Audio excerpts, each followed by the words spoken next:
And then July will be 20 years married. Yeah. Well, because Fill that one out? I had all my numbers on because I've never been on one. Fall. This is my wedding planner. I would really, I would never met Not my that. dad's son. What age are you? Cruise is the best pay for your buck. High elevation.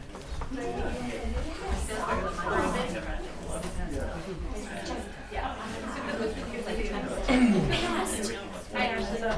Hi.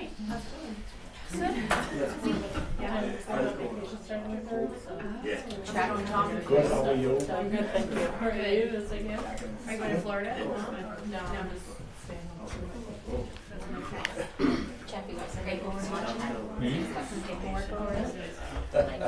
Yeah, I took everything. Take it all with me. I know. Every time I'm like packing up. Yeah. Makes me look more official, you know? Maybe. I'll probably take a trip.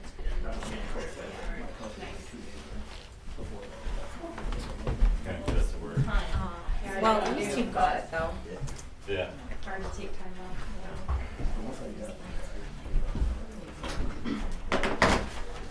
All right, it's 5 o'clock, so I will call this meeting to order. Julie is going to be taking notes today. And before we get started, I just wanted to thank everybody for coming. We have a large contingency here, the most that we've seen so far. So thank you guys all for coming out to this advisory budget committee meeting. And I want to kind of start off by clarifying for everyone what this committee is. The budget committee was voted in by warrant article in 2017. And our role is to meet at least 4 times and to cooperate with the Messina School Board to develop a budget in compliance with the state of New Hampshire and federal law. The committee will make recommendations to the school board on the budget and to the district voters on the school board's final budget and on all the warrant articles contained in this appropriation. The specific responsibilities that we have are to act as an advisory capacity to the school board and to the voters of the Messina Regional School District, to review the school board's prepared budget and to make recommendations to the committee that we as a committee have determined are in the best interest of the school district. We confer with the Messina School Board members to estimate costs and revenues that are anticipated by the district. We meet with the school board and present our recommendations, and that will be Monday, this coming Monday at 6 p.m. at the SAU building. So this budget committee is open to anybody. They started asking for volunteers 6 months before we were formed, and sitting in front of you +1 are the people that responded to that. We were put on the committee by the school board, and I was voted as chair. All meetings are posted and minutes are kept according to RSA 91A. So far we have met 3 times, and this is being our 4th. We have worked as a diverse committee here to allow all ideas to be brought forth. And then as a committee, we will work to decide what our final recommendations will be and presented to the school board. So kind of think of what we do is we meet and we have a whiteboard, and everybody's free to put up all ideas and thoughts up on that whiteboard. And then from there we kind of narrow down and see what is our final recommendation going to be to the school board. And that's where we are. I understand that there was a list posted. It's all public. It's fine. But that is that whiteboard that has everybody's ideas up there. So I just wanted to make sure that people understood where we are. We have not voted formally as a committee that was our final propositions, and in fact that's what's on the agenda to do today. But all of these items have been thoughtfully discussed. Everybody on this committee is focused on doing what we think is best for the school, and again, this committee is open to everybody. As an advisory committee to the board, we don't have the power to make budget changes. We don't have direct input into the budget. our recommendations are to the board. And they will be presented on Monday, like I mentioned. And from there, a third draft of the budget will be created and brought forth to the public hearing, which is on January 2nd, so please mark your calendars, at 6 p.m. at the SAU. This is open for all public to answer questions and to comment on what their thoughts of the third draft of the budget is.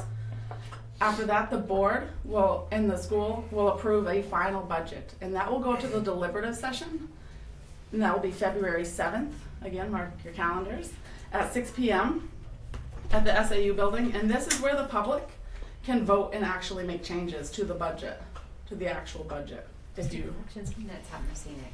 oh, sorry, it's on Messinic, the budget, the deliberative session. Public hearing and the. Oh, both of them are on Messinic. I said SAU. I apologize. So January 2nd and February 7th are both at Messinic. And that's where the public has the direct line to make any changes to the budget that you guys would see fit, or we would, because we're all members of the public. So this committee, while I believe is very important and it has opened a lot of discussions, it's opened my eyes to a lot of things, and I think there are a lot of things that we have discussed thoughtfully. I recommend next year when it's up that the more people that apply for it, the better, because this diverse group in front of you only gets better the more diverse it is. So just keep that in mind as we're going through this, and again, thank you all for coming, and we will proceed with the meeting at this point.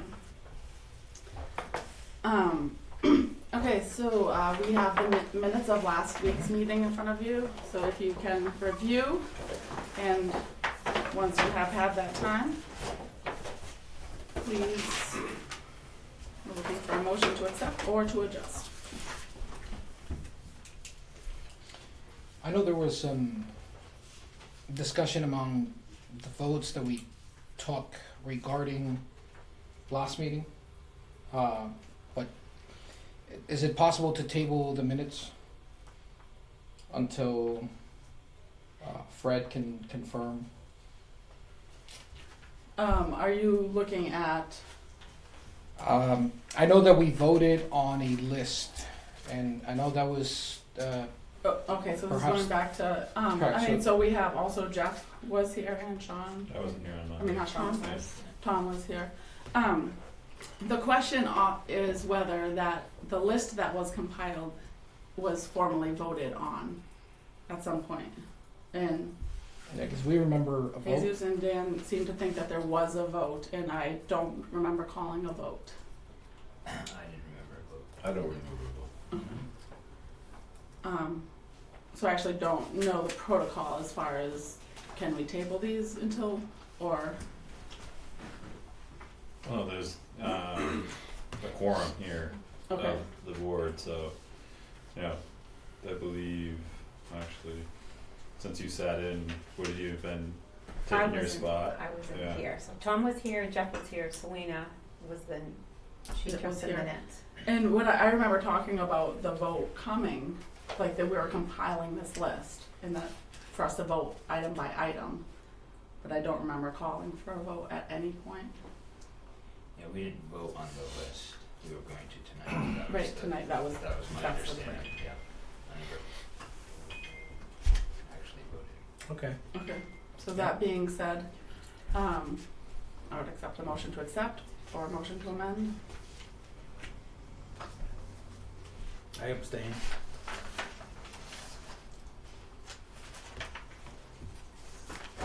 Well, there's not a motion yet, for anything to abstain to.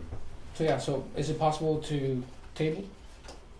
To make a motion to table the I don't know protocol for Yeah. this. Yeah, regarding minutes Okay. Yes. your prerogative. yeah. until I think until Fred is able to, clarify on that. So I think we need a motion on that in a second. Mm-hmm. Right, I think you just made a motion. I'll second it. All those in favor? All those in favor say aye. Aye. All those opposed say nay. Nay. Motion carries. Yeah, and that I abstained from because I wasn't here. You were here. Yeah. Okay, so minutes will be held. All right, review any questions and answers that came in through the week. Well, Lee. I had a list that I come out with, and it's not in any order, it's just, some of the things that we, talked about was the VLAX. So I talked with, some of these answers I had, but, you know, I can't speak for myself. So I referred it to back to the, SAU. And they feel that, you know, some people do, use the VLAX, but it's not for everybody. And I know that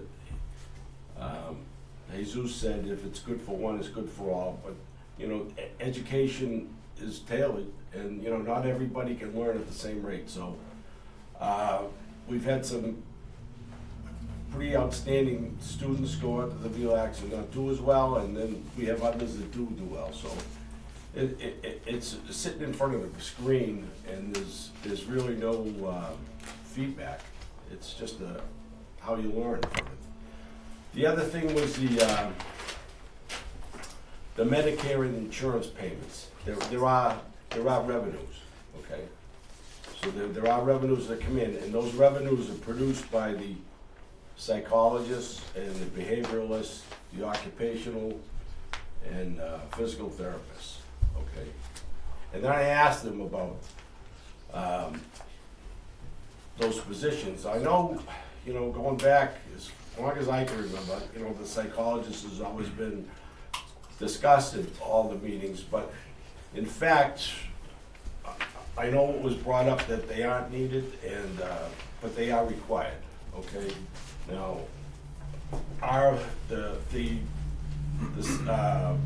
those people aren't educated, they're medical professionals, and they are required by the school, okay?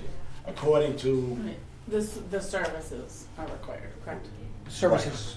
Right. Okay, so, and the other thing, as he was saying, that the behavioralists can take the place as a psychologist, that is not true, okay? The psychologist is the only one that can do testing, and they're all certified. And we have 2 psychologists, and now that we have to provide services at the charter schools, you know, these people are going out to other schools now as well. The psychologist, and I know the director of servicing, and what was someone else. There was 3. We just had 3 people go out to one of the charter schools the other day. And I'm pretty sure there's somebody at some of the schools in the area every day as well, at least one person. The teacher stipends, you know, the teacher stipends have always been given out at the school, and that they didn't really feel that they could get community volunteers to come in and volunteer for the chess club and the robotics club. These stipends, you know, these people are doing after-hours work. It could be on Saturdays. They could be traveling to other places. Can I just ask a question on that? It was my understanding that we were asking if those positions with the stipend could be open up to the community. They are. Well, they are. Are they posted? Okay. They are. They are at this point. And Rogers is. Community member. Yeah, he's a community member. The copiers, it was a much better deal to buy the copiers, to rent the copiers rather than buy them. And talking to the business manager, she was pretty emphatic about it. And the technology department, you know, they don't have the expertise to fix them as well. The budgeting format, now I asked about this, and I know that Jesus has said he's seen a lot of budgets, but this is, from what I'm told, this is an educational budget, and this is what the Department of Education requires. So the format of the budget is something that we can't stray from. That's what they want. Right. And then you talked about the grant paperwork, the audit, and and some paperwork was missing, or, no, it wasn't missing, it came in late. And it seemed to be a kind of a big deal at the time last week, but this is something that the auditors brought up. There was no malfeasance, there was no investigation about it, there was late paperwork. And the cause of the paperwork being late was it's if somebody doesn't show up for work in the business department, they don't have anybody to replace them. It's thin, okay, the help there. So this person had a health event, they were out for some time, and she's certified to do that. And because of that health event, that medical problem that she had, the paperwork was delayed. But there was no cost to the paperwork being delayed. It didn't cost the district a dime. Okay, it's just the fact that it was late. Like somebody's late with their homework. It's not possible to move the SAU over to the high school because, the articles of agreement state that the two towns can use the schools for their functions. Okay, so that school over there has to remain. You could sell it, but Greenville would still have to have access to it.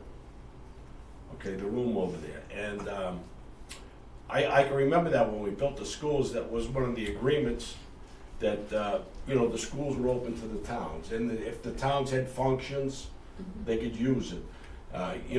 New Ipswich didn't have a big enough room for their town meeting, so they could use the auditorium. Greenville was promised that they could use, for their town meeting, which is a little smaller in the room there. Yeah, I think that was Fred's question, if there was like an article. Yeah, I didn't think it was all written out, but I remember this discussion. I never seen the paperwork, but in fact, I didn't get my hands on the paperwork, but I guess it's available somewhere. The other thing, if you were to move out of the town, if this if the SAU was to move from that building, that building would be open up to a charter school. Okay, you can't, any excess space in a school has to be referred to a charter school. If a charter school came into the district, What happened to Central? they would, we'd also have to provide transportation for any of the charter school students as well. The accounts payable, well, just as I said before, the cut from the business administration, they think that they're pretty thin there now. They wouldn't go along with that. The social, the church is taking the place of the social worker. What I found out is they have some qualifications, the social worker, which the churches don't have. And there's going to be a separation of the church and and government as well. The high school teachers are dropping 2 math teachers, an English teacher, and a social studies teacher, and increasing the sizes to 18. Now, I asked about that. Well, the reason, and we talked about the Spanish class, okay, why there wasn't enough in the Spanish class. So what happens when the kids make up their classes, they have a wish list of the things they have. And I guess in the Spanish class, originally there was 14, okay? And then after some of this, it takes a week or so for the schedules to get made, and some students had to drop out, and then there was a certain amount of students that started this AP class. I guess it's an advanced Spanish class, and they dropped out because they felt that they couldn't keep up with the class. So that was why it happened. The other thing is, it's such a small school, and we have to offer so many subjects in order to the kids to get a graduation diploma. So we have standards that we have to be met. There are approved state standards you have to be to get a diploma. So if you didn't offer these classes, then there's possibility of there'd be students in the school that could not get a diploma because you didn't offer these courses. So that's why you're gonna find the numbers down in some classes as well. The learning programs, the one that the expensive ones, I guess that you were talking about, that's a per person. It's by per person. It's not that, I think, the figure that was put out the other day, it all depends on how frequently you use it is how you get charged, okay? And that's all I got. Those are questions, okay. Any follow-up Yes, questions? Yeah. So, for the public to know at least, I've been a public education teacher for over a decade, and I've worked in Texas as well as here in New Hampshire. I look at the needs of the teachers and I look at the needs of the students. So, when I was selected to be part of the committee, I was fortunate. I like to do my research. I like numbers. I teach mathematics. The first thing, we were told this committee is this budget is based on need. Unfortunately, I think we may have a disagreement on a wish list being a need. I have the New Hampshire requirements for graduation, and I compare the graduation to the classes that are being offered at Messinic. And that is, to me, that is priority and need. And so, when I see classes that have 6 students, and I see VLAX still being used, I know Tom mentioned about, a small school and having selection, right? I don't see any other selection other than the requirements in English with small class sizes, and the only selection that is off is storytelling and poetry, which I have no problem with. That might not be my cup of tea as a math teacher, but that's the only selection. I just see English 11th grade, 12th grade, 9th grade, 10th grade. And when I'm looking at class, consolidating classes, I see the unevenness when I look at some of the science courses, like physical science with 23 students compared to a teacher that has 9 students in perhaps a class. And the consolidation of classes to bring them to 18 is not unreasonable. And so if you consolidate classes, then you would have a teacher without any classes at all. And so that's what I look at when we see needs. I take a look at some of the math classes. I see math classes as well. The state requirement requires 3 math credits.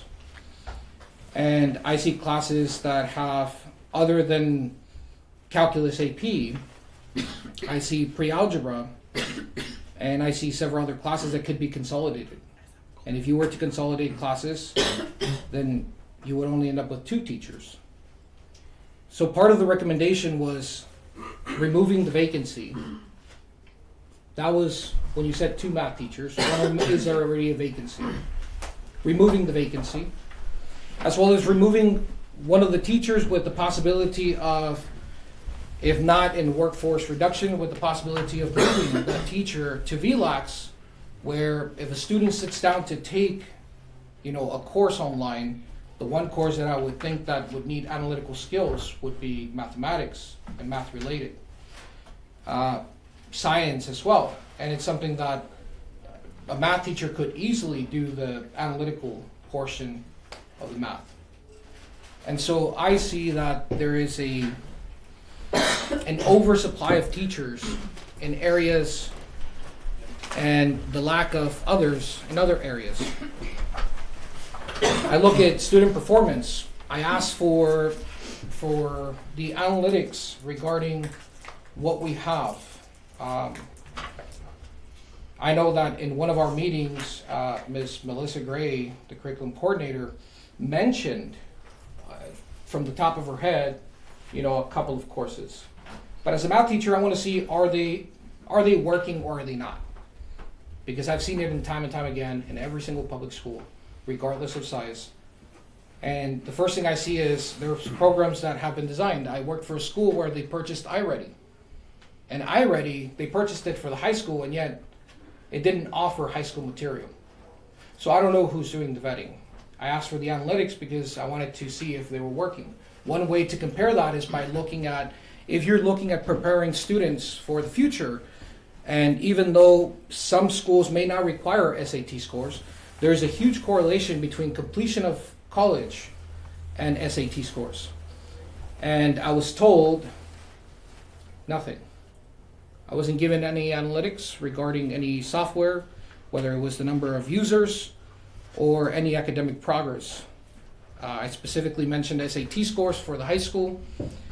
And for the elementary, I wanted to see which programs were being used, especially now that the school has gone into the top, the bottom low 5%. And we're now, with the state, we're under a CSI for improvement. And CSI? I believe it's CSI or CIS. Like an improvement plan? It's an improvement plan. So it's a bottom, 5%. And so in comparison, I look at the municipal tax rates. These municipal tax rates include the local tax rates for a school. As a matter of fact, it says local education tax rate.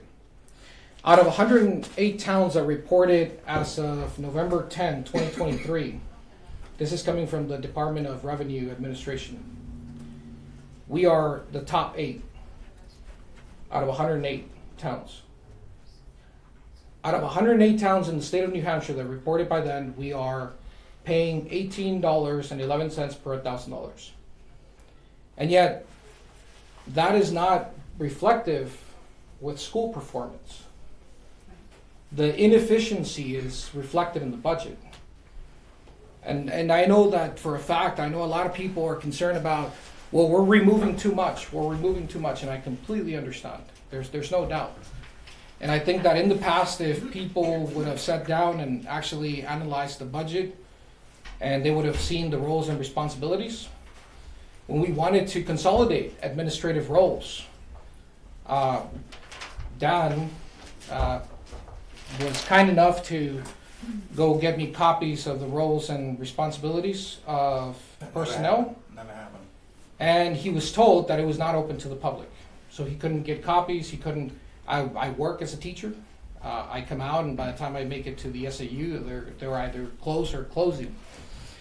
And so I think that's important because for those that have the roles and responsibilities for school districts within the area, as well as cross state lines that have the roles and responsibilities,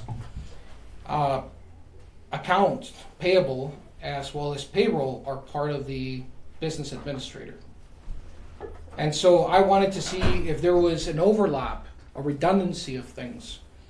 And the same thing happened when I started looking into the psychologist, social worker. I'm a strong believer in social work. There's no doubt. But my role is not to be kind when I look at the budget, is to be skeptical. And so as I'm looking at it, they started saying, well, it's mandated. The services are mandated. I was referenced to a law that I was very well aware of because I get extensive training in it. It's called IDEA, the Individuals with Disabilities Education Act. And a person who qualifies, a student who qualifies will go under those services. And part of those services, if it is tailored, that means that one thing that they could get is counseling services. And I'll refer to what it says here when it comes to the New Hampshire Guide. The Guide to the New Hampshire Standards of Education with Children with Disabilities. This is not coming from me. For counseling services means services provided by qualified social workers, psychologists, guidance counselors, and other qualified personnel. Guidance counselors are in there. We have all of those employed right now. And if you don't know, an IEP, an individualized education program, or a plan, if you would, for a student, requires 4 things whenever they get services. The service that's being rendered, the duration of the service, whether it's 20 minutes, the frequency, and who is delivering that service. Given the statistics that we have, when I asked how many students, and I didn't ask for names, I just wanted to know the number. There's obviously a huge lack of transparency because we were told that it would put the kids in jeopardy because of the low number. It would identify them. And so when I see that we have 2 psychologists at 40 hours, I would assume at about 40 hours a week, and we have a social worker at 40 hours, and we have full-time employment, we have guidance counselors, and I started looking at the services, and then I started wondering, well, what are they doing? And I was told that it was mandatory, and therefore I decided to do extensive research on it. And Title 189, School Board Superintendents, Teachers, and Truant Officers, School Census 189. This is the New Hampshire Regulation 189:49, revising 2022. Optional services, under optional services, school physician services, nurse services, school health, guidance and psychologists. And so when I'm told that it is mandatory, and yet it does not reflect the wording, then I get concerned. Because again, I'm told that there's a necessity, and this is a need, and I'm looking at the redundancy of roles and responsibilities. I'm looking at the fact that our students are falling, we were told over and over again with Highbridge, falling at the low 5%. Well, we're only 2 points away. If we're at the 8th highest, and we are at the 7, let's assume that we are not on the list, let's assume that we are in the 7th percentile, lowest. It is still low. It should not be inversely proportional to it. We should not be the 8th highest and yet the lowest in education. I'm gonna just, we've had these discussions. Absolutely. And I understand we want the public to If be anybody aware. has any questions, I'll be more than glad to provide them. After Right the- now it's not open to the public, Right now. but afterwards I will be more than I glad just to. have a question of Tom. Yes, Okay. absolutely. Tom, you mentioned that the format of this budget is set in stone by the state and it cannot deviate. I didn't say, I repeated what I heard. Okay. What I've been told by the business managers, that is the format you have to use, yes, By the state. by the Department of Education. Okay, state. But why is there so much vagueness in letting know where the money goes? Like, there's $1,000 for new equipment. Doesn't tell you what the new equipment is, but it's $1,000 in each school that's gonna get new equipment. And the vagueness overall in the budget is very vague. So why Dan, we could have had these meetings at the SAU with the superintendent and the business administrator and the director of curriculum sitting here and answering questions. Tom, you brought All I can do is take your question and bring it back again and ask them, and then I'm gonna write their answer and I'm gonna bring it back to you. Mhm. If Well, that we was were over there, we would have them in the room. correct. Tom, if it clarifies, a lot of the questions we've already asked, and we've received an answer that is either equally as vague or no answer at all. So why are you asking me? Because we figured that you as a board member, you might know. mentioned that. I mentioned from the list that you asked me, Dan. You asked me. You asked me to ask that. Correct. And that's what I did. Correct. You don't like the But answer, but I- that's the I answer never I said I got. don't like the answer, Tom. I asked you a question, you said it was set in stone by the state that this budget cannot be deviated. I said the format. this- The format. The format, so a format is a column, correct? I don't know. Well, What would you like to call a format? A format is a column or a paragraph or, Okay. You want me to write that down and deviation. ask them? Tom, I just asked a question. You I said it told could you not be You deviated. don't like the answer So I'm I giving wanna- you. Okay, we're Okay, gonna, well, we'll just move on, Tom. we have the answer. Any other questions regarding the questions that went over today? Mhm. One question I have, you said if the SAU building became a charter school, we would provide transportation. Yeah, it's such as like, What's that mean? like, if you have a charter school in your district, you have to provide, transportation. Like Peterborough's providing transportation in their town. Okay. Just for just for your district. the students in their district. Okay. Okay, and just a question, I have a follow-up question with that. You said once a school becomes vacant, so like Central was a school that became vacant, so that was not turned into a charter school. I'm just wondering, Yeah, can we sell it to Greenville, Uh, to the town? The building? like, I don't know, I don't know what couldn't- I don't have the articles of agreement, with me. okay, They weren't able to, locate them when I asked for it. okay.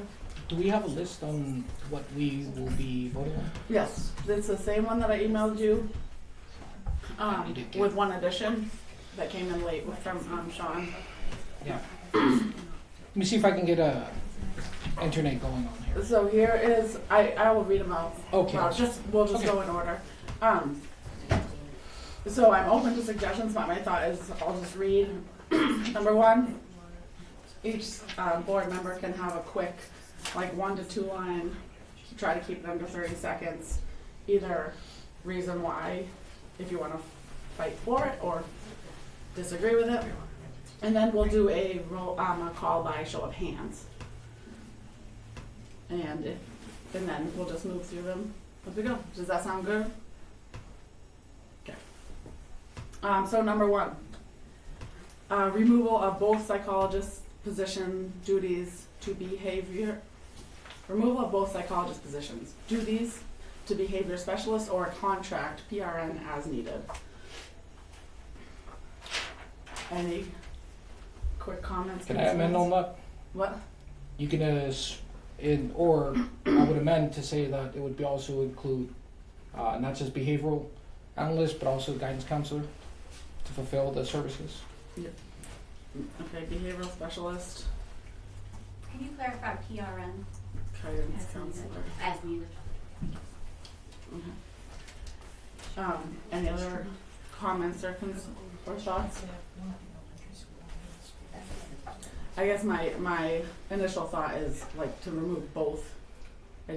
I do think that is a necessary position, a service that we offer, and we have 2. So I mean, I would look to amend to maybe asking the board to look at if one would be adequate or not. I guess that would be my thought, but to remove both of them is a lot for me. Yeah, I guess my comment, like, to this and most of the list that was derived was like my perspective of what this committee was gonna be doing, like an overview of the budget, and that last item, that I'd asked to be added, was just to challenge, an in general, reduction of cost and see if that dialogue could be had. Because in my opinion, we're not, and this, out of respect for you, like, no disrespect, professionals in how to run a school, like, never mind a whole district, so some of this line by line aspect, wasn't my flavor in coming into this group, so, but that's where I'm at, like, with going down and trying to, eliminate positions in different roles and really have no grasp on what's going on, because I've only attended a few school board meetings, and just to have a general idea, but haven't been involved with the school enough to actually make an educated recommendation on this, or like I said, the bulk of the list. Because having 3 meetings, my biggest complaint about this whole process is that it was so condensed. But hopefully, be able to, stick on and, work together with the school board for the coming year and see what happens and, go from there. Because I believe we stay active throughout this next budget cycle, right? Like throughout the execution. Alright, thank you. Okay, so I guess by show of hands, if you're in support of removing both psychologist positions, raise your hand. 3 if you are against. 3 to 2, number 1 carries.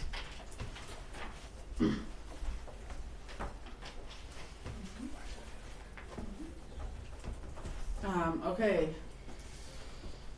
Number 2, removal of social worker position. Any discussion? I'm in favor of removing the social worker.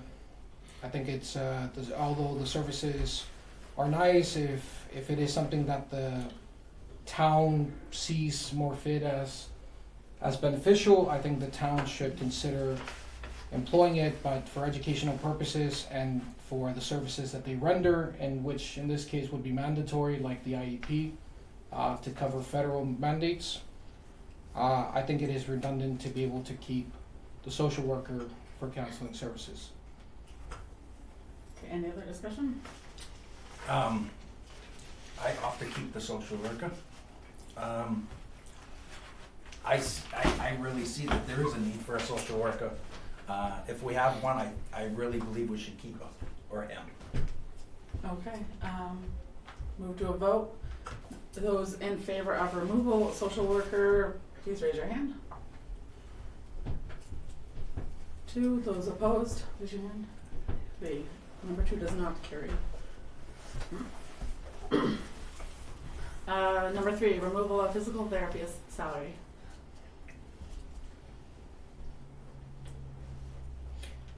I believe that there was a discussion made about the roles and responsibilities of what I believe what a physical therapist does compared to what the occupational therapist does. I think at this point it would result that we have more healthcare workers in the local urgent care. I would vote for reduction.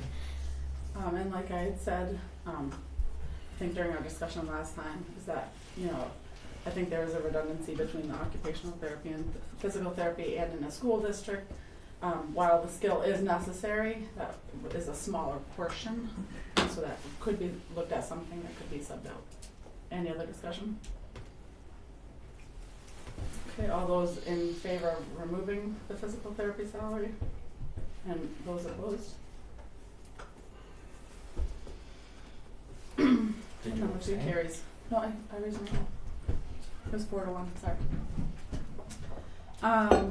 Number 4, removal of accounts payable and payroll salaries combined and add requirements to business administrator duties. Any discussion? I believe it was. I believe it is necessary to reconsolidate the roles and responsibilities back to the business administrator in order to avoid problems such as the audit, which was the lack of filing or whatever it was. You know, I think it's important that we have a business administrator. I think the roles and responsibilities have been defined, and that is a role that is, I believe, required by the Department of Education, and that includes staff management and finances. So I would for removal of accounts payable and payroll. They don't use the vendor for. Anybody else? I guess from my point of view is I don't feel like I have enough information regarding what the accounts payable and payroll is to say that it would be adequate to roll it into one person, just without the information. I wouldn't feel comfortable with that. What would be needed to make a fair job judgment? description book. Just to see how much work it is and if one person can handle it, I don't feel. A school district with 880 students. So, any other discussion? Yeah. Well, I'm kind of swaying between this two.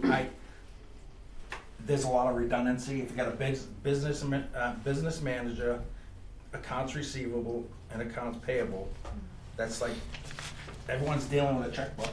So why can't one person do that checkbook? But we, as a committee, requested the blue book that sits in the SAU office.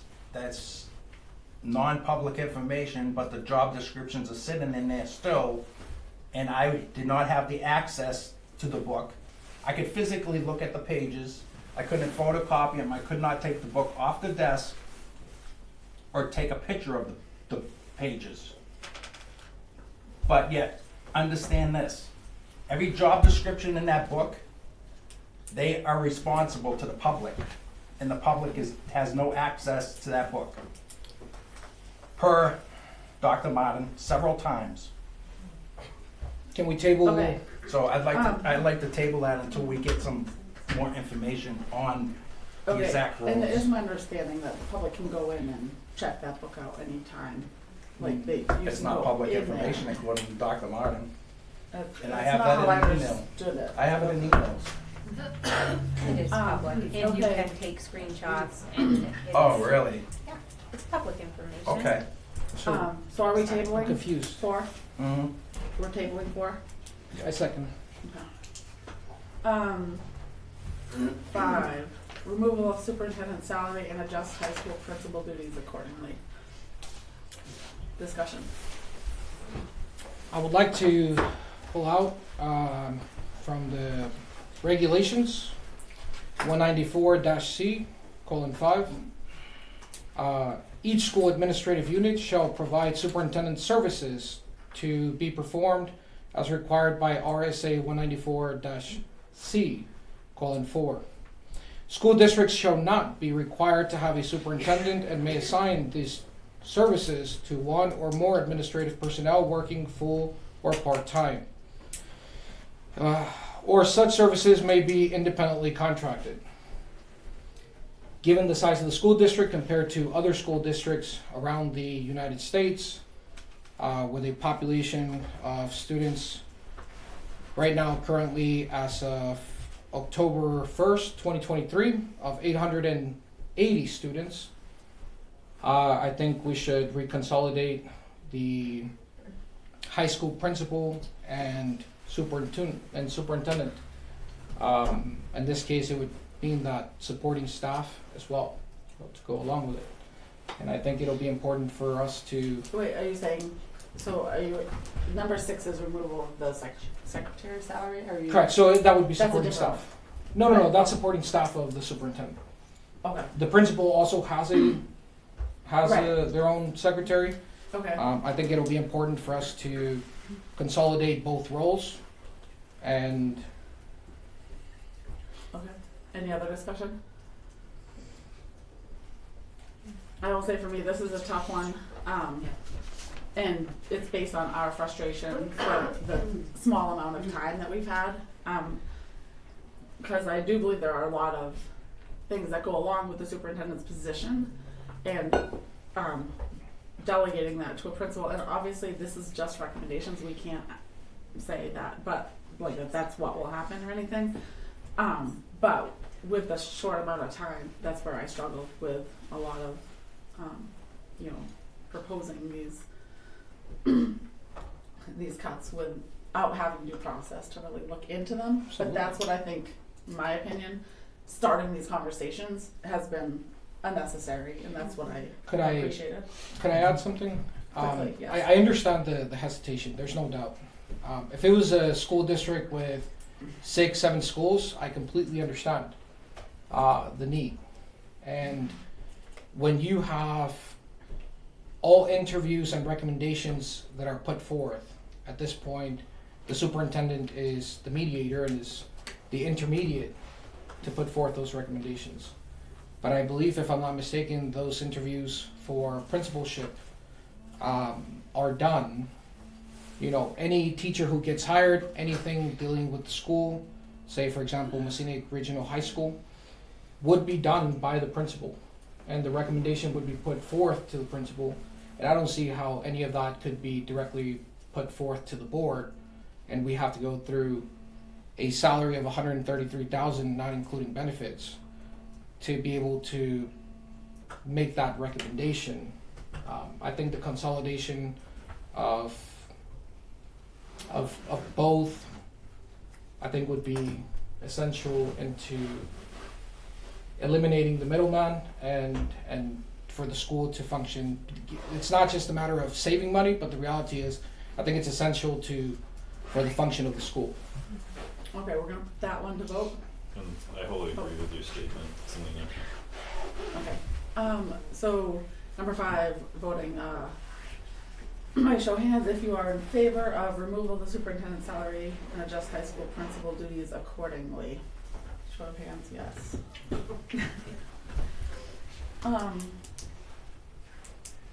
And it goes, number 6 is right along with it, removal of superintendent's secretary salary.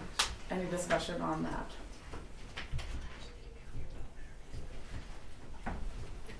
My thoughts on that is that if we're again making a recommendation to remove, that there is going to be a lot of work, and the secretaries do a lot in our schools, so I would vote to keep that. But that's anyway. Any other discussion?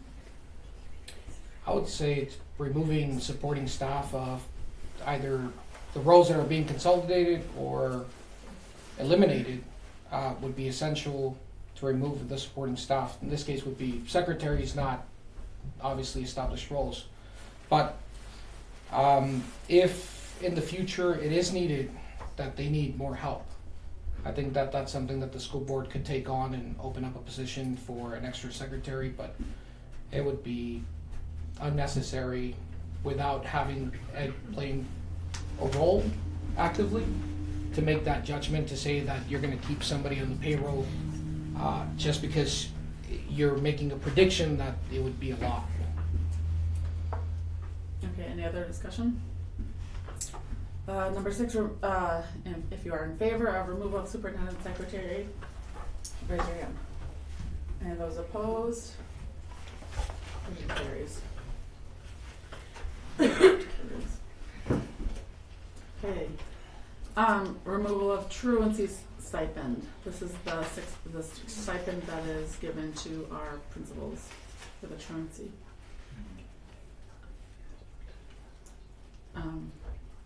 Any discussion? Part of the roles and responsibilities of a principal is to ensure that there's an adequate education established, and that includes attendance. And therefore, I think that to provide a stipend for something that already exists, it's just, in this case, you're just allowing the handoff of roles and responsibilities to someone else. Any other discussion? Okay, those in favor of removing the truancy stipend, raise your hand. And that's unanimous. Carries. Number 8, removal of the stipend mentor program and delegate responsibilities to curriculum coordinator, department head, and principal. Thoughts? Yeah. I was given the roles and responsibilities of the mentorship and what the program stands for. Obviously, it has not been effective due to teachers leaving the district. I don't think that it is adequate for us to continue with the program, and it is the role and responsibility of the curriculum coordinator to evaluate the teachers that are being hired. The department head already has a supporting role as a department head and already has a stipend as a department head. And I think that in this case, having 30 stipends at $625 and shy from $2,000 for the mentor program that is ineffective would be inadequate. Any other discussion? Now, with this, was this like another add-on to a salary, like a teacher's salary already, just like the previous? So it's not an additional person No. or support? Right. Yep, okay.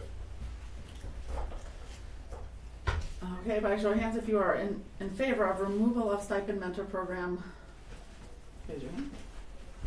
And that's 5. Okay. Number 9, eliminate vacant math position currently open. And I did have a follow-up on this. Is this math position, has it been open for 3 years? Or do we know the length of time that it's been open? As far as I know, it's been open for a year. For 1 year? And before that, we had a retirement. Okay. Any discussion? I believe this was a vacancy that was even open last year. Given that we are overstaffed in 3 departments, I propose that we eliminate the vacancy and we cease hiring in that area. Okay. All those in, any other discussion? Okay, by show of hands, if you are in favor of eliminating the vacant math position.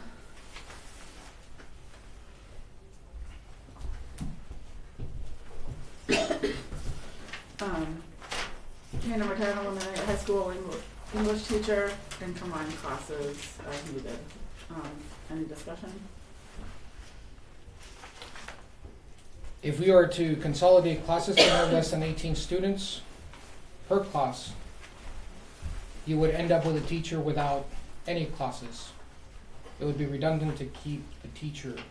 I'm basing the numbers not on speculation, but based on the actual roles that I've been given.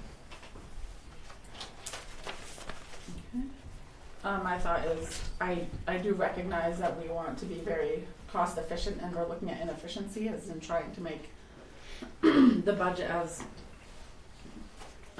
efficient as possible. However, I want to mitigate the impact directly on teachers, on students. So that's just my 2 cents. Any other discussion? Could I add to it? I think I understand the hesitation, and I think that if we don't, this is a problem that they're going to face next year and then the following year. And I think that the faster we deal with the problem and the more time we have to get adjusted much quicker. I understand the hesitation. As a teacher, I would never want to tell somebody, sorry, but we're having a reduction. But the reality is, if you consolidate classes, you would end up with a teacher that doesn't have any students. Further discussion? Okay, all those in favor of eliminating a high school English teacher, raise your hand. All those opposed? It carries 4-1. Next, we have the math teacher.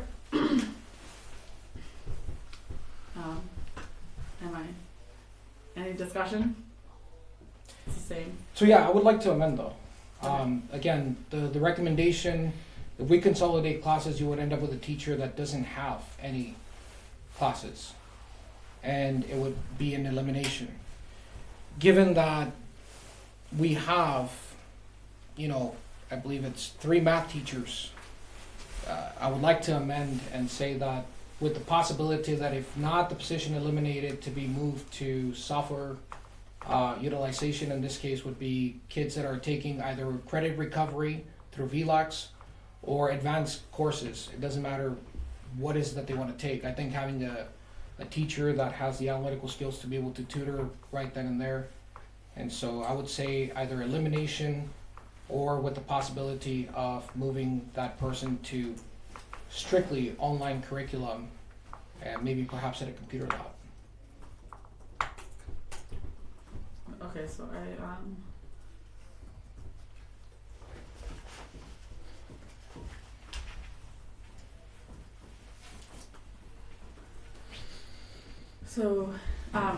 eliminate or move to support online curriculum, high school math teacher, is how it now reads. All those in favor by a show of hands? All those opposed? Carries 4-1. And number 12, eliminate a high school history teacher. Any discussion? Again, I think it's also important to say that if you were to consolidate classes to no less than 18 students, given that they offer selection, given the selection into consideration, you would end up with 1 history teacher that wouldn't have any classes. Any other discussion? All those in favor of eliminating a high school teacher, raise your hand. All those opposed? 41. Carries. Okay, number 13, adjustment increase of, so this one was, we had talked about the stipends, and this is difficult to just put in like words, because there was some discussion on moving more money to some, like removal of others, so that's a very vague. I feel like I need more clarification on what we wrote there. Yeah, so So I guess I would move to table that. Second it. Okay, table number 13. Until we can clarify. Okay, number 14, looking at the technology department to consolidate and removal of 1 or 2 positions.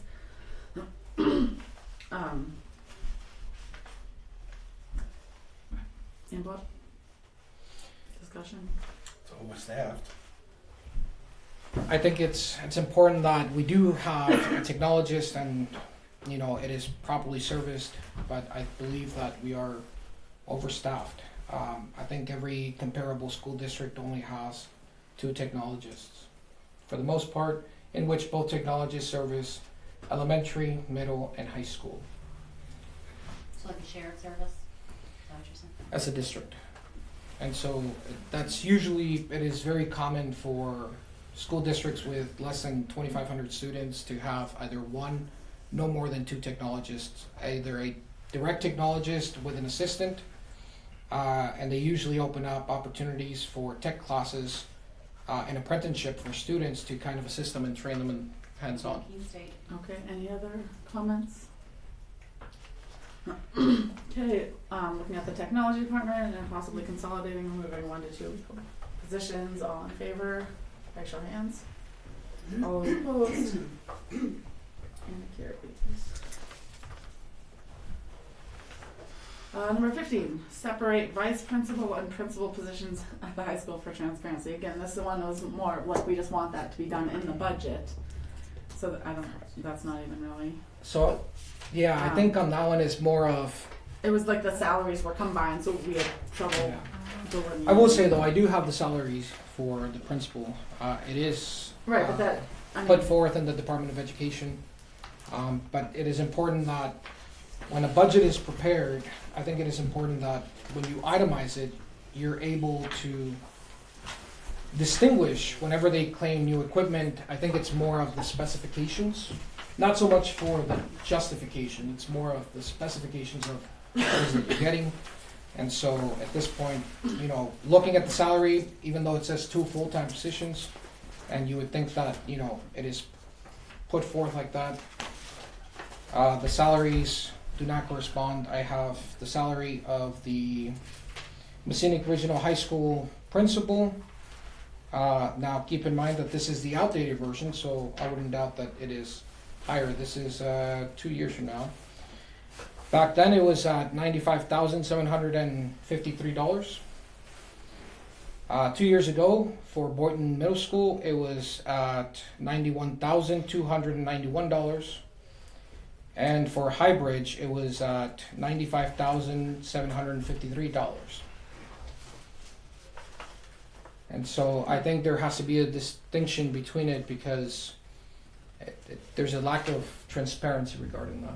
right, so so we're voting whether we want to make that recommendation, just like all the rest. Absolutely. So, you know, we're to make a recommendation to separate the vice principal and principal positions. I should clarify on the budget. All those in favor, raise your hand. All those opposed? And carries. And those are separated in our worksheets that we have, Yeah, it's those just in the roles. budget for some reason, Yeah, when we were looking through it. yeah. Okay, number 16, that we would like to recommend that they put all job descriptions on the website to increase transparency. Do we need discussion? Oh, I think it's important that Okay, people All know those in roles and favor? responsibilities. all those in favor, by show of hands? Okay.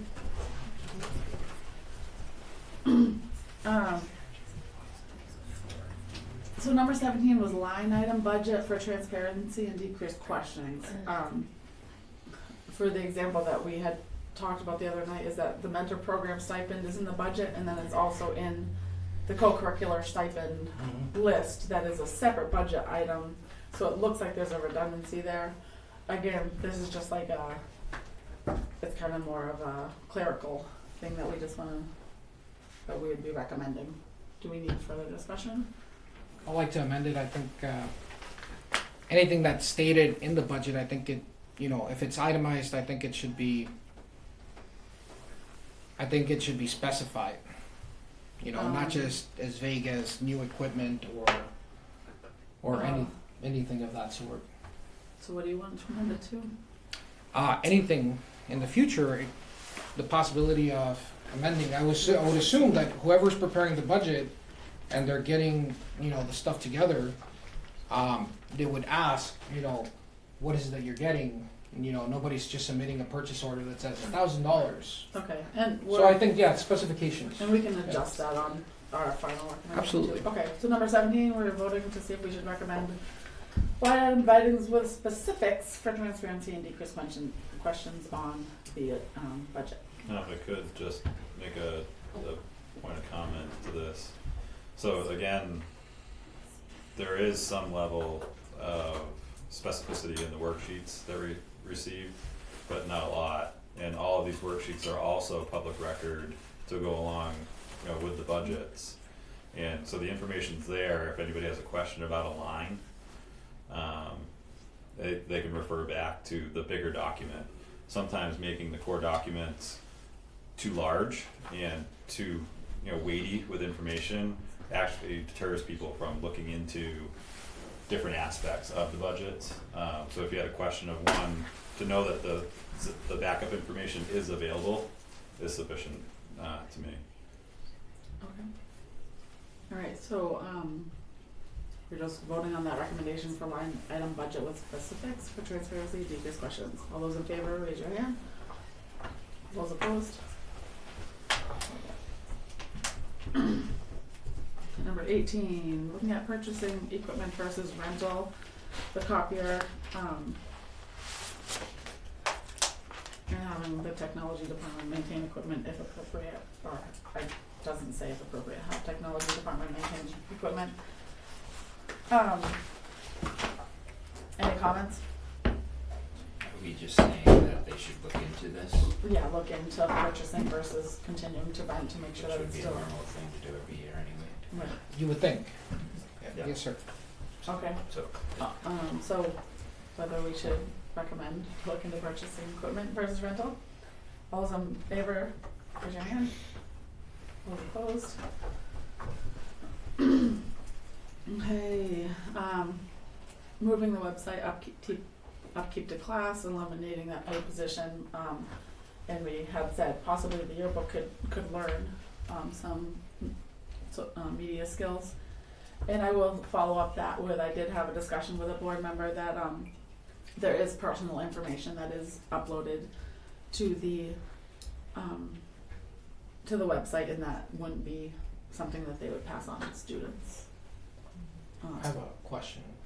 Yes. So, but if it's personal information that's being put on the website, That's what I know about it. If any of the board members know more. I mean, I would imagine if it's being put on the website, it's so that it can be I'm a little confused. I can Well, I can clarify. Okay. Handing over the passwords and stuff for the district website Okay, I is see. not conducive to. I see.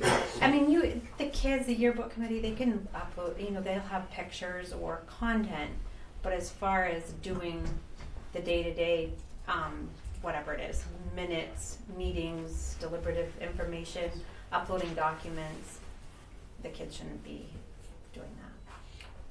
So No, there's like a. I see. So as soon as you said passwords, yeah, that's definitely more of a security. I would like to amend that statement. Okay. So rather than saying yearbook, I think it should be technologist or the yearbook teacher, whoever's in charge of media at the school. Well, to the same degree, you know, each individual can have their own password to the website, so that, you know, individual student that's been entrusted, or the group of students that's been entrusted with that, you know, it's not a bad thing, you know, to have faith in our kids, and allow them to share in some responsibility of how they conduct themselves online, instead of, you know, hiding them from it, because we're all subject to it. So I guess my question would be, are you saying, like, I guess it would be like they would have access to certain certain aspects, parts of the website that they yeah, that really can all don't be like. controlled, Mhm. yeah, internally. You say that can be controlled? It can, yeah, it should be able to be controlled, I'd imagine, because we have that same, you know, access level points here, Mhm. where, you know, different people get levels of access to the different things, so. So we have right now, the secretaries have access, they upload, say, Highbridge, when they have the bazaar or whatever, they have access to upload those pictures, let people know what's going on, so each individual school secretary has somebody in charge in their offices doing that portion of it. And then we, on top of that, we have a website paid position person? No. No. I believe last meeting they mentioned that the role was, I'm confused. the role and the responsibility was, and correct me if I'm wrong, I believe was usually initiated and carried out by Ms. Melissa Gray. Correct. And I think that, Most of the responsibility has fallen So on that Melissa. is, okay. So we don't have a paid position, It doesn't No. sound like it. so. Okay. this is- So I feel like this move is, on. yeah, 19 is- null and void. That was a misunderstanding apparently. Number 20, look at combining the SAU building into the high school building to eliminate the upkeep of the SAU building. We did have some discussion on this, which clearly if there's articles that would prohibit that. But I do think that verse, to make an amendment, to maybe put in a warrant article to have an assessment done on, like, you know, with our student population, do we need 3 schools, do we need an SAU? Can we combine some of them, or just to have it, like, and have the money set aside to actually look at that, cause we do have a declining student population. And I guess I would kind of move towards that direction versus just saying, There's already movement in that area now, I can tell you that. oh, so, okay, for what? I'm for an assessment. For an assessment? Okay. yeah, I would like to add, I think it would definitely increase transparency if the SAU was to consolidate with perhaps a high school or Highbridge, whichever it is. It's not unusual for towns similar to New Ipswich, especially with the student population. I mentioned Winchton as one of them, which is right over the border, who has the same thing. You know, the SAU, if you would be, it's in the back of the school. And if there's a workforce reduction, I think it's necessary, and open up the building to the public. I don't think we should be afraid of a charter school taking over. I think, if anything, our education could use competition. And so what we want at the end of the day is we want what's best for our kids. And if sometimes, unfortunately, what's best is a different school, then maybe perhaps we should let the parents decide.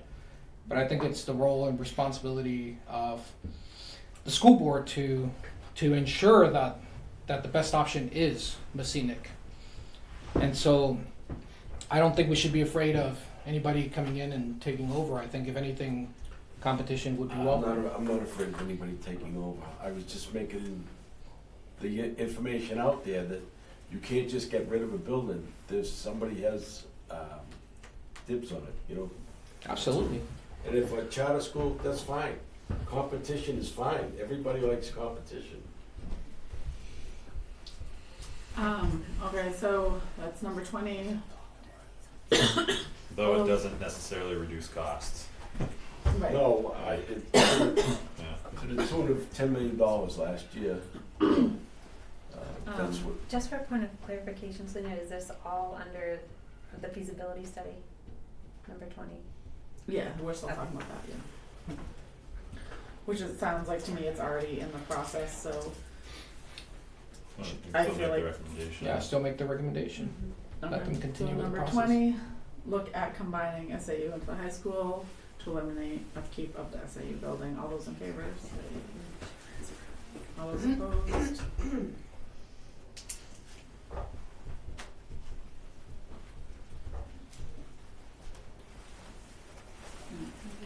Stop working.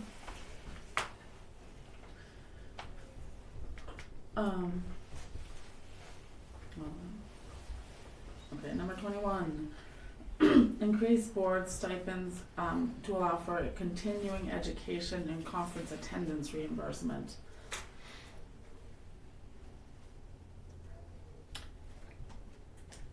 So, for some clarification, it's not this committee stipends, because these should always be zero. But looking to further support our school board members and enhance their opportunity to engage in learning, like about their roles and responsibilities, like and how to best serve the community. Professional development. Their professional Professional development. development, that's the word. But we already have access to it, through the school board association, so. I think we have all the ability to take advantage of any of those, as it's always have been. This is nothing new. There's seminars, webinars offered quite a bit for new members. Is there other opportunities outside of the school board association? Not that I'm aware of. You can Well, there's take probably. advantage of the opportunities. Well, I think if we want to take advantage of, yes, we're able to now. Any advantages that we deem that we'd like, it's never been a problem to take advantage. Do you take advantage? I have. Well, They have meetings, or they have seminars up in Concord. You can go to. And then they have seminars. Webinars. Excuse me? They have the webinars too. And they have webinars you can take, and those seminars are able, they're in a library, so you can access them anyways, so. I guess, he so doesn't it wanna sounds, raise. it sounds like, it He sounds doesn't wanna like raise. that is not a So necessity that's at a this first. point. It's mildly. Yes, sir. Okay, That is a first. Yeah, we So, make all money those now. in- Yeah, we make bank. We do But we very just well. tried to give you, we actually just tried to give the board a raise, but you Yeah, declined it, so yeah, that's it's fine. it's okay. We do it for the I- love of the kids in our community. I okay, don't wanna You pay can't the put a extra price tag on taxes. all those in favor of increasing the board stipends despite their reluctance, by show of hands. All those opposed? Okay, verify. Okay, 22. To recommend that there is objective measures used to determine the usage of the software program and ensure productivity, and I forgot the word that you use. I'm sorry. The word that you use for the software program, the co-curricular, you say whether it's not productive, that's not the word you use a different word. analytical. No. Could you repeat that item? Use objective measures to determine the usage of the software programs to assure productivity. That's not the word that we use. Yeah, so I think it's important that when we evaluate programs, we look at the cost and benefit. I think it's important that when we look at the cost and benefit, we want to make sure that there's an adequate number of users taking advantage of it and that they are benefiting from it. So it is important that we receive the analytics from it. At this point, because of the no response that I've received or unacceptable response, I think it's important that my recommendation would be to reduce the funding in that area. But that would be, I guess right now would be the recommendation for it to be analyzed objectively with the possibility of either continuing or reducing the funding in that specific area for curriculum. Okay, any other discussion? If we are in favor of recommending that they come up with objective measures to determine the usage of software programs to ensure productivity, all those in favor, raise your hands. And number 23 is a late add-on, so I apologize, but this is the 10% reduction to the bottom line of the budget based on last year's budget numbers. And just to put to the board, like how this would be achieved is at the discretion of SAU. Sorry, I did not read that correctly. 10% reduction to the bottom line of the budget based on last year's budget numbers. How this is achieved is at the discretion of the SAU. I don't know if there's any Yeah, so clarification. like basically that just came from looking for, looking for efficiencies where we can, whether it is, combining buildings, subbing things out, bringing in, private, contractors for any different way, like just how do we get there? Like some reduction in the budget instead of the ever increasing, feeling like we have no control over it, because the statement's been made that really the school board feels that they only have control or input over 1% of the budget, which doesn't sound accurate to me. It seems like that there should be more movement in there based off of just some of the numbers that were read earlier this evening, and I'm worried about some of the expiring grants that are coming up and positions that have been filled through those grants and what's going to be happening in subsequent budgets. So we really have to take a look at it, and that's why I wasn't in favor of so many of these other line item adjustments, because it's not my expertise, but to actually throw it back at the people that work with this, the school board, the SAU, and just say, hey, find a way, let's get there, and just have that dialogue throughout the year, not necessarily just during budget season, but it should be a bigger conversation that's held with the community and between the school board and the SAU, in my opinion. Can you clarify what that 10% is in dollars, just? So my original statement a couple weeks ago was $2 million roughly, but that was just an estimate. And the initial challenge that was posed was a 10% reduction based upon draft 2 numbers, so that it effectively would have been a 6.9% reduction of last year's budget, but then push a little harder and see if we can utilize last year's numbers and get it down there, because they were able to reduce some of our tax burden this year to the tune of $1.3 million. So efficiencies can be had, in my opinion, or found. Do we know what that breaks down into tax dollars? Like what the effect is on? I'm not gonna throw out a number right here, but yeah, it would be substantial. And just the fact that we got that break, which was great, like to have that money returned, but at the same time, if that hadn't been returned, the tax bills would have been higher in November, so.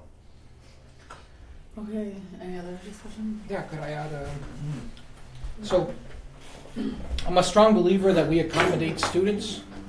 We accommodate students in our schools. We do not accommodate schools for students, which is very different. If my 7-year-old one day reaches high school and he wants to play football, and we don't have a football team, I'm hoping the school is not going to hire a football coach and buy the equipment and an assistant coach and try to formulate a team around my kid. I think it's important that, again, we accommodate kids in school based on what we have as a necessity, and whatever we have left, we build upon it. I'm a strong believer in what Theodore Roosevelt said: do what you can with what you have where you are. It's not a matter of we do more and we need more. It's a matter of we do what we can. And I think that it's sufficient. At least as a teacher, I can tell you that it is sufficient for me to, there's no excuse for me not to have a kid who shows up, whether he's my student or not to achieve success. And so I would agree with what you said. I think it's a matter of looking at where exactly we can spend, whether maybe perhaps we have hired legal services or we've hired specific vendors, the availability for us to shop around and open it, to see, make it competitive to the competitive market, since we have board members who are not afraid of competition. I think that's going to be great, because I think it's important that we're not afraid of competition. I think it'll be efficient in the long run. Okay, so back to the line item, we're gonna vote, I'd like to open something up on that. on this, Yeah, the Okay. 10% reduction. okay. As you know, we went through a pandemic in the area, and there was a big dollar amount that was allocated to the school. The schools actually shut down for months and months and months, and some parents felt like it was shut down for 2 years. We've never seen the cost of shutting down the schools during the pandemic, what was saved on doing that through a budget. Okay, so if we allocated $17 million in '22, and we had 6 or 8 months in the pandemic, where'd the leftovers? There should be leftovers. I've never seen them. No one's never mentioned them. So where'd that money go? But you were still paying teachers and you were still paying staff, I mean, really, you would have. Okay, Okay, so- well, we're not open for public Yeah, discussion. no, it's okay. I'm just saying. We're not talking. Well, we can move right now to vote Yeah, on we'll vote. I having, just do have one quick comment. Yep. We're looking at reducing it by 2 million or 1.9, whatever. We've made suggestions here which equal about 800,000, so our suggestions are Nowhere near the 10%. are going in the right direction, but there's still $250,000 that they still need to find. And that's what we're voting In on order for basically that right now. 10%. Item 23. Just wanted to clarify Well, yeah, what, basically. to some I mean, degree, that's but it. it's It's just a part of the part of the- yeah. recommendation, Yeah. list, and none of it's binding, but Right. again, it's, puts the school board, Mhm. on challenge and the SAU as well, to let them know that this dialogue exists. Yeah, Mhm. yeah, and they can choose what amount or none of it, so, yeah. Okay, so, number 23, 10% reduction to the bottom line of the budget based on last year's budget numbers. How this is achieved to be at the discretion of the SAU. All those in favor, raise your hand. Those opposed? Okay, so that is the, our list. And so I do, I just kinda wanna remind, like, none of this is binding, these are our recommendations, like, this is an open discussion that I find, like, this is super important to start having these discussions. And that's what this whole committee is for, is to be looking at things and to, like, open those discussions and see where we can get efficient and where we can't. And like I mentioned before, these are our recommendations that we're gonna put together. We're gonna present them to the board on Monday. And then there's also time for the public to go and have those discussions with back and forth discussions at the public hearing. Is it back and forth at the public hearing? It's Yeah. not so much back and forth as we open it up for comments. Okay, so open up for comments. Yeah.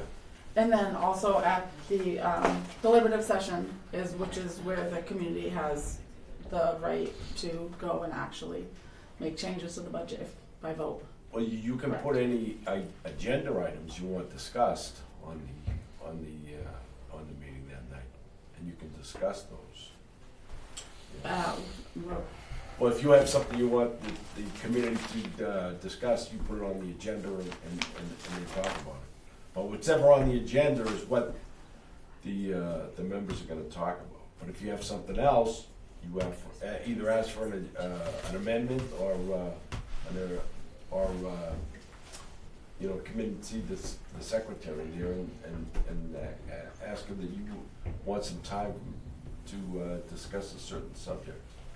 Okay. Agenda amendments, that's all.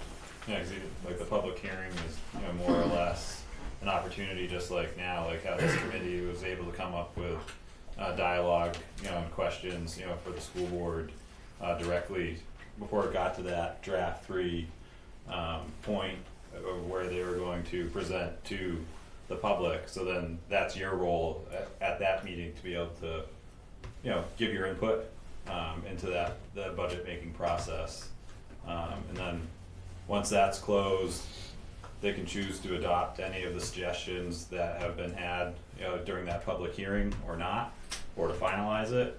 and then the next step is the deliberative session, where the legislative body, which is all of us as community members, have the opportunity to, make adjustments based on, an actual vote of the attendees, and the community members. So, both meetings are, all meetings are important, but, those are definitely the two highlights, that people want to consider, coming to and, seeing.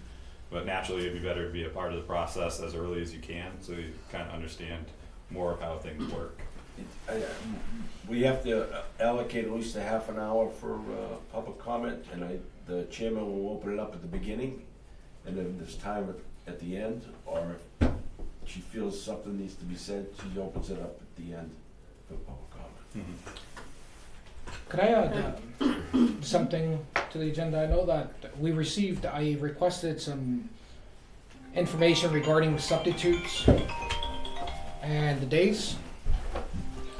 I saw that the budget was requesting $55,000 for each school. And later on, we received a breakdown as to how much they get paid. Looking at the generosity, looking at the highest paid, right, part of what substitutes would make, I still can't make up the 30,000, over 30,000, not more of what they're asking for. The numbers of substitutes requested for the year was 1,117 for full day coverage, and looking at those numbers, 1,117 being as generous as calculating for $120 a day, they're asking for 165,000, and their numbers are coming out to 134,000 with $40. And so I have a suggestion for an efficiency for this very committee, to keep these meetings at the SAU where all the professionals are and people that have the answers.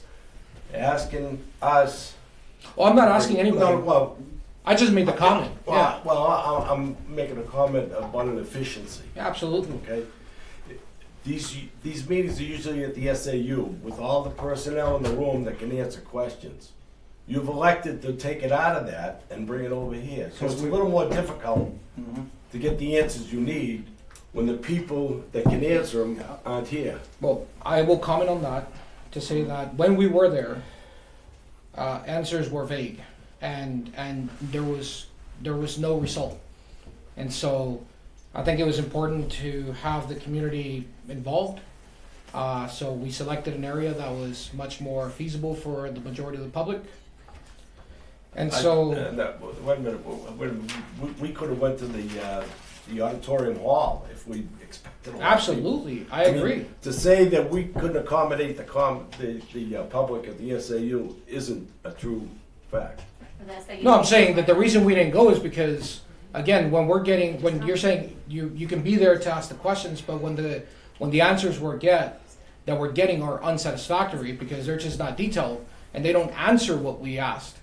So you get better answers here, is what you're saying. No, I'm saying that we get the same answer. It's kind of like apples and oranges, the Yeah, comments, but just it. the request was made due to limiting of time. We didn't feel like there was adequate time allowed for, or hurried in our deliberations out of the building because people wanted to get home and things. So this committee wasn't able to operate on their own time schedule. So that combined with some other things is where this came into play. So that this was more flexible. This space is more available. I have direct access, and many of the people here and the select board were willing to host this committee here and give them unfettered access and opportunity to discuss things as a committee and not be limited, and then be forced to go to someone's private home or some scenario like that. We're trying to keep it in a public format without time constraints. So the last meeting I went to, we were asked to leave at 7 o'clock. The person said they had to lock up the building. Yeah, because Sean wasn't here. Yeah, Sean wasn't here. I apologize. I wasn't here to And she facilitate. just said she would wait as long as possible, but she I, Yeah, but we she were was wrapping waiting up. for us. So could we move I would like to make a motion for us to vote very quickly. I saw that there was the tier system for pay for substitutes. I think it was inadequate in my opinion. I think that it should just be 2 tiers, whether you are certified with a degree and non-certified, no degree. I think I would like to propose that we recommend for non-degreed at $100 and for degreed at $120. And so they have a tier system that starts from $65 and it goes all the way down to, I believe it's 110. And so I think there's about 4 tiers to it, and I think it just makes it harder for us to get substitutes, and you know, and they're crucial, you know, and so I think having 2 tiers, just uncertified and certified, if you would, or undegreed and degreed, I think that would be important. I would like to put it up for a vote, making the recommendation to a 2-tier system rather than a 4, at 100 and 120. Okay, that was my question, 120. Just to clarify that, the way it is now, it's if you're a certified teacher, you get more. If you have a degree, you get so much, and if you have, so I think there's 3 tiers. So what happens a lot is the retired teachers come back and they substitute. So I think this would maximize what we're getting paid. Like I believe the highest tier was at 110, making it at 120. And then the uncertified, uneducated, that's what they want to call it, with no degree. Well, because it says high school diploma or no. Uneducated substitute. Well, I mean, but the reality is we should open it up for those that are post-secondary. There should not be a requirement, but we should leave it to $100 rather than $65. I don't think it should be. Let's put this to a vote. Now we're proposing substitutes to a 2-tiered system, non-degreed substitute for $100 per day, and those with a degree to 120. I apologize, my throat is giving out on me. All those in favor, raise your hand. No enough. Yeah. And all those opposed.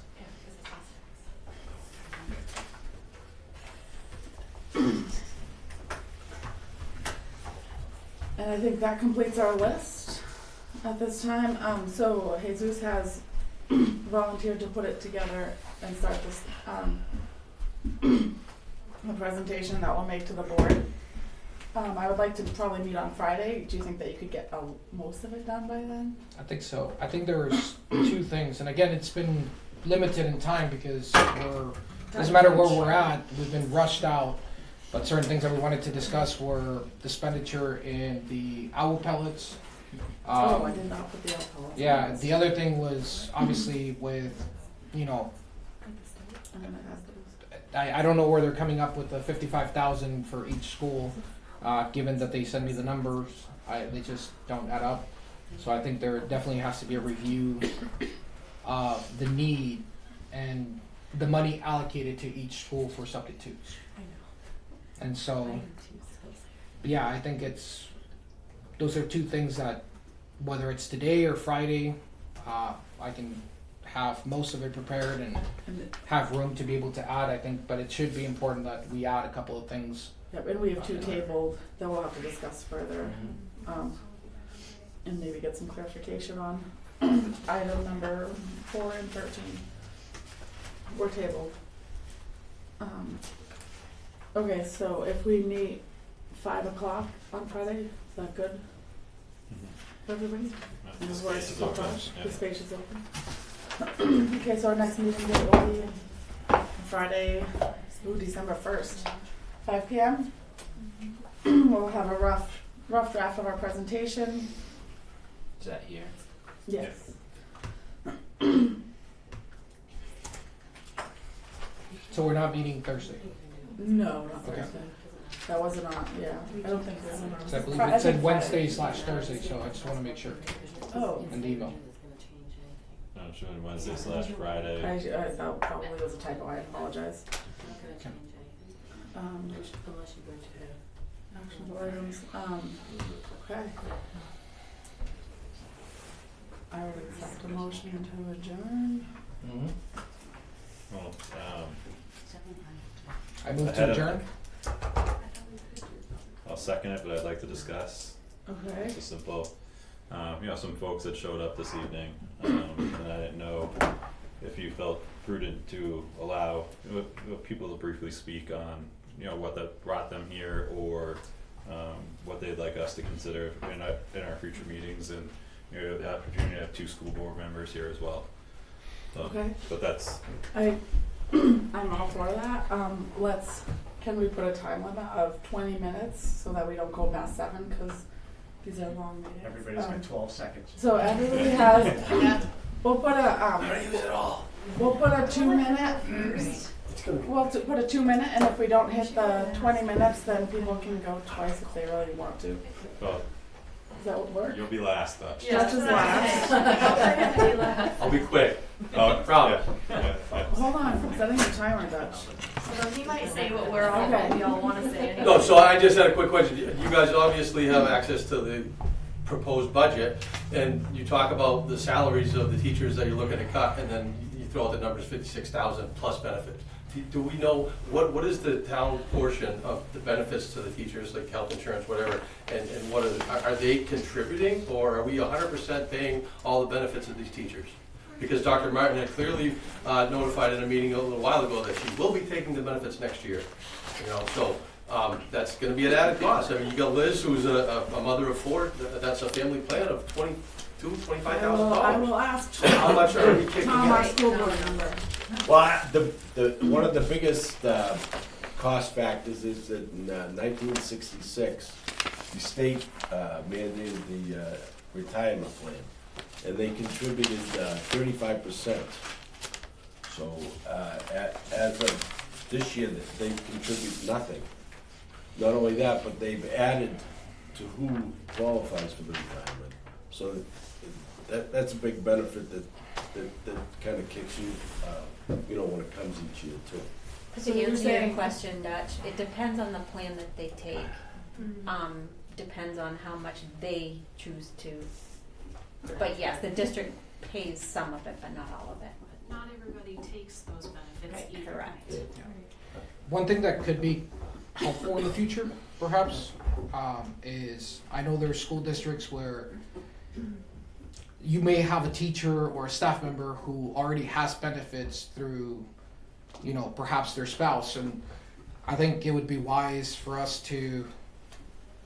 Many of them will take the insurance as a single at 100% of the cost of the district, and so I think it's important that if they decide not to take it and kind of help us with that burden, if you would. I think it's important that we look at the tier of the lowest cost of insurance, and we give back as a stipend for not taking the insurance, which is a Right. waiver. And that will be a part of that's a part of the collective bargaining agreement. Yeah, I'm just they- gonna move on to the next public speaker just because we want to hear voices. Yes, I'm sorry. No. Yep. Me? Yep. Oh. Hi, Robin. So I work at Keene State College, and part of my concerns that I just wanted to bring up and talk about, you're talking about a 10% reduction while we're one of the worst performing schools in New Hampshire. So I think part of this committee, or maybe any committee, is that we need to be telling our school board committee that they need to be strategic in their spending. You're recommending cuts, but at the same time, you're also not pulling in, we want teachers that are gonna stay. We want good quality education for our kids. We don't want this constant turnover. And that seems like it's a big issue with our district. So, keeping in mind, how can we incentivize, fresh teachers that are gonna come, give good education and stay, retention. I think you're gonna get a lot of pushback on that 10% cut. That's just my feedback there. And then other suggestions, I really like the idea of shared services. So when I was in high school, our high school shared those, what did you call them, the specialized classes? Absolutely. With other schools. So looking at partnerships with other districts like Jaffrey, like Winchendon, like other schools. We do have some. So We already did the CTE. right, so pushing for that. Robin, your last name, please. Stello, Stello. Thank you. Thank you. Anybody else? Dr. Stoffenegger was before her. Yeah. Just clarified, I didn't get my name. Pretty sure she knows it. Kristen Orris, O-R-O-S-Z. And like I understand you guys are wanting to cut services and things like that. I have 3 children in this school district, 1 at High Bridge, 2 at the high school. I have 1 on the autism spectrum and 1 with a 504. So both of my children, the one that has the 504 and the one that has the IEP, have access, or it's in their IEP that they are required to meet with a psychologist and also the guidance counseling services. So cutting that, it's against the law. Like it's in their IEP. It is mandated that those services are provided. So if those services need to be provided, then the school board, the district has to provide those services for my children and the other children who's also in their IEP. So you cut those services out, and it's actually going to cost the district more money to outsource those services. Okay, and then also, how are you going to combine math or English or whatever? Because you need 9th grade English, 10th grade math, 11th, like every grade has their specific. You can't teach 9th grade English to 11th graders, or 11th grade English to 9th graders, or 10th graders, or vice versa. So I don't understand how you're thinking combining. And if you've been to the schools, because I work in the school, I can't even find a seat in some of the classrooms that I go into because they are so packed. The classrooms are small, they're smaller than this room, and to fit 22 students is what you're saying? 18 members. 18, even still, you can't do it. Every grade has has a number of students. How many kids are in 9th grade? Do you know? Yes, I do. Okay, so tell me, Absolutely. find that, and every grade, how many kids are in each grade? So you cannot combine, the grades together. So 9th grade has 61 students, Mhm. 10th grade 65, 11th grade 68, and 12th grade has 53 students. So when I look at the classes, Okay, and we did cover this, Absolutely, and I yeah. really appreciate it, and we can follow up. Right, absolutely, but I just After. wanted to say, you Yep. can't teach 11th grade students 9th grade, work, is all I'm saying. Thank And you. the services that you're cutting, I don't wanna have to send my kid somewhere else to miss his education. He's on National Honor Society, by the way. Thank you for all the services that he is receiving. Okay, and then my 2nd grader is in the 99th percentile. But he still receives 504 services. Because of these services, they are succeeding. You take them away, they're gonna fail.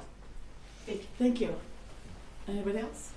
Just, I guess I have to say something. So, I just feel like. State your name, Say your please. name, Yeah, please. you know. So I think. Say your name. I'm For the sorry. record. You got me. Thank you, Daryl Oja, thank you. So I guess my take on it is so as the Finance Advisory Committee, we're getting really questionable on what we really are advising. We're trying to tell them how to run the school district. That's not, in my opinion, what we should be doing here. If you want to, I love saying, hey, you guys got a problem with the school, you think it's expensive, say, you know what, figure it out. That's why as Tom says, paid professionals are there.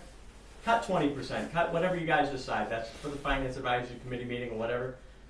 Let them figure out where to take the money from. Can't take it from her, right? She says you gotta have it. They know that, we don't. Why all this tit for tat? All it does is create hard feelings. Everybody's got an opinion. Comes to dollars and cents, it's enormously expensive. I mean, you can run the town 4 times with the amount we pay for the school. They have staff, we have staff. I mean, it just seems like it's exorbitant. I don't know. But you should have these discussions. People should I, get I, involved. I don't and disagree with be that, but it here. sounds like the issue is with the school board Right. and the way it's being managed or not managed. Literally every discussion we have is always the same thing. Somebody's got an opinion on a portion of the overall problem. The overall problem is the school system. Clearly, fix it. We can't do it. All we can do is control the purse strings. So do that. Hit them where it hurts. let them sort it out. Thank you. Enough said. Anybody else? Jessica Hoppisto. I question if we can back out from the New Hampshire School Board Association, if that will save money. If it's even, I don't think it's mandatory to be involved with them. And also I wonder if you guys have considered looking, I know the new automotive program, design, whatever, I don't think it's been like on the budget yet, but something to recommend for them to just stop that process, because I'm sure it's costing us money. And I believe there's 13 students combined with the whole CTE, I think, or maybe it's 13 for Messina that go to it, so. And condo. So my understanding on that was there was a grant, there was a grant that we had to apply for by January, and then if we are awarded that grant, then 75% of that addition, which we don't know even what the cost is, could be 2 million, could be 3 million, I don't know. But 75% of that grant would pay for that, and the other 25% would come back to us as taxpayers. But even But we're paying for developing the stuff grant, right now. Yeah. whoever's working on the grant costs money, right? It's The not like, architects, I'm sure. Okay, thank you. Right. Anybody else? Molly Biglione. There was a point made about the mentor stipend and that sort of thing where it was mentioned that it was unsuccessful in keeping teachers there. And I just kind of want to play a little bit of devil's advocate. I was hired this year as a para at the high school. I have extensive experience with working with kids in special ed. And I'm in the school district because it was a good job, but there's a need to be filled. There's 2 case managers / special educator positions that are open. The entire special ed department is on one man right now, and it's a big responsibility. I was approached at possibly kind of pursuing my Alt 4. Those of you who don't know, it's to receive my teacher certification, even though I don't have an actual degree in education. I can apply for a statement of eligibility and go through the process and take courses and get a teacher certification like a backdoor sort of way. In doing that, once I get that certification, a mentor would be helpful to me in getting my feet kind of on the ground and hit the ground running once I'm in that role. I did recently attend a case manager meeting with all the case managers in the district, and I'm like, sorry, I'm kind of coming into this so fresh, and every one of them in that room had been brought into that role through an Alt 4 program, and all of them had required a mentor. So I just wanted to mention the benefit of that. Okay, thank you. There's a lady in the back. Thank you. Amanda McKinnon of New Ipswich. Just a follow-up with Kristen. So I have 2 children and one that has an IEP. He was at the elementary school last year. He's at the middle school this year. So he also uses the special education resources, one of them being the school psychologist. When Dr. Roy had given his notice that he was retiring, the school system did look for a psychologist for the elementary school. And that was, I think, in January, if not the beginning of that school year. Come the new school year, no psychologist. So my child did not have access to one. I could have had my right, gone somewhere else, made this district pay for it, but I was gonna gamble it and use the counselor to help him out. So the reason why that they couldn't get a psychologist is that, as you know, the world's short-staffed pretty much in every industry. They did have someone for a temporary one. I heard that she was not very good, kind of sketchy, I guess, from the details I heard from other people. So we really do need these special education programs, the occupational therapist, the speech therapist, and the psychiatrist, partly because, yes, my son has improved. My gosh, I'm so proud of him. His grades have improved because the psychologist had helped him out with his behaviors at school. I also helped him out with his behaviors at home, plus the psychologist that I paid for after school. I know other parents who send their kids who have other disabilities. They take them out of school early to bring them to therapies out in Nashua, and one of these particular parents gets in trouble all the time because she has to take this child out to Nashua for therapies. So I think it's very important to keep these therapies in place at the school so the child can have a proper education. And since he's improved so much over the years, you guys will be very happy when he has to care for everybody, whether he becomes a tradesman, works in a nursing home, or whatever. So we need this education so our children can grow and help support us and pay taxes when they're older. Thank you. Thank you. Piggybacking, parent of 2 IEPs, one on the spectrum. I have a potential opportunity that I'd like to share. My son has a behavioral therapist with us 40 hours a week, and it's paid by insurance. I tried to get that behavioral therapist into the school, and I was unsuccessful because they told me that they already had the services there. My behavioral therapist that comes with my son, he stays with us 40 hours a week, there's consistency there, and he knows my son. So my son doesn't just take to anybody. There's an opportunity to get these behavioral therapists in at the expense of our insurances. And I would highly recommend we look into this. And if we can do that, that would be awesome, because why not? Your name, please. Huh? Your name, please. Kendra Brooke, sorry. Thank you. But I had tried a lot and they just declined me. I've been to many of his IEPs. I have 2 his IEPs. Hopefully my 3rd won't be another IEP, but we'll see. I'm up to the challenge, but I just don't want you to get rid of those therapists and the psychologists. It's not going to be good for them. Okay, thank you. Anybody else? Can I provide some closure to? Quick. Yes. You got, if nobody else has it, you got your 2 minutes. Those that have an IEP or those that have a 504, nobody would be losing services. And so if the fear is who's going to provide the services, services are there. And you may have a preference as to who delivers the service, perhaps, which is very different. And if you have someone that you would want to bring in, would be no different as having a caretaker and assisting the student. And I think that's an administrative issue. And that's one thing that we've seen with the budget is there's a lot of redundancy and there's a lot of pointing fingers, but that is an administrative issue. And I'm pretty sure that the school board, as members here, will be looking into it. At least I hope they will.